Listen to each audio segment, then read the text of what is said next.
C'est-à-dire qu'en fait, quand j'ai commencé à faire des semelles pour mes patients, en fait, est arrivé un moment où j'étais obligée de faire des semelles à l'inverse de ce qu'on m'avait appris pour avoir un résultat satisfaisant. Donc on essaye de mettre ça un peu de côté, mais c'est toujours aussi perturbant. Et puis heureusement, quelques années plus tard, je suis allée faire une formation en biomécanique et au premier cours, le prof a dit « Oubliez tout ce qu'on vous a dit, je vais vous dire l'inverse ». Et puis j'ai besoin que les choses soient simples. Donc j'ai essayé d'élaguer au maximum.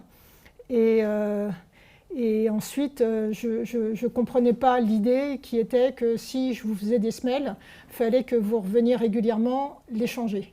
Donc si on doit les changer, c'est qu'en fait, on ne va pas jusqu'au bout du processus. D'accord. Et donc pour moi, les semelles, c'est des roulettes que je mets à votre vélo. Donc normalement, le jour où vous savez faire du vélo, vous enlevez les roulettes. Ok, donc on n'a pas besoin de semelles orthopédiques en fait. Ben, peut-être à un moment donné, mais normalement, pour moi, le but du jeu, c'est de ne pas en avoir. Ok.